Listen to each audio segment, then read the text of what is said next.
Welcome back to my channel. Ang grabe yung pasabog ng Dasbea fans sa pagpadala ng pagkain kina Bianca at Dustin sa set ng Hotel 88. Di ko alam kung saang island to ng Pilipinas, pero grabe talaga, hindi talaga pakakabog ang Dasbea sa pa-surprise palagi kina Dustin at kay Bianca.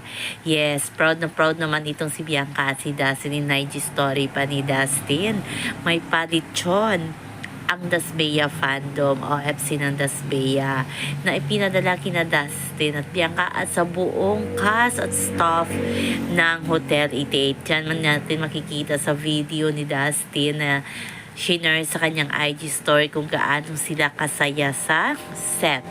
Walang negativity, fans lang ang may negativity sa sarili nila.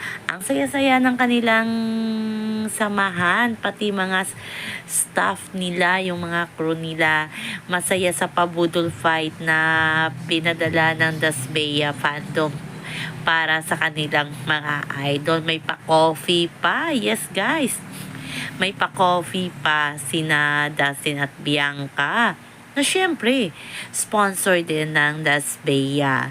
At may pa-photoshoot pa sila para kay Dasbea. Parang ikinasal sina Dustin at Bianca. Naka-all white pa silang dalawa. Diba? Ang cute lang nilang dalawa. Ano kayang scene nila? Kasi ba't naka-all white sina Dustin at si Bianca? So, hindi natin namatawan doon si Will, si Mika. Pero si Emilio Dais nandoon din sa Hotel 88 ka. Si Isner, syempre si AZ at si Ralph De Leon nandoon na masayang kumakain kasama ang Dasbea, iba pang staff at lahat ng crew. So happy naman ang Dasbea fandom na naging masaya sina Dustin at Bianca sa kanilang kunti pa yan na pa-surprise. Sa kabilang banda guys, nakita nyo ba ang BTS na in-upload ng Star Cinema off-cam ni Dustin at Bianca sa kanilang shooting ng Love You So Bad. Doon mo talaga makikita na real sina Dustin at si Bianca. Pag off-cam, naka-holding hands pa ang dalawa na magkasama.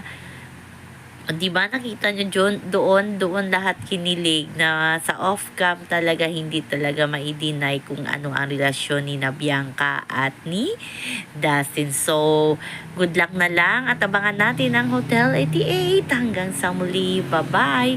Always remember, wag po tayong paka-stress. Please like, share, and subscribe my channel para ma-update kayo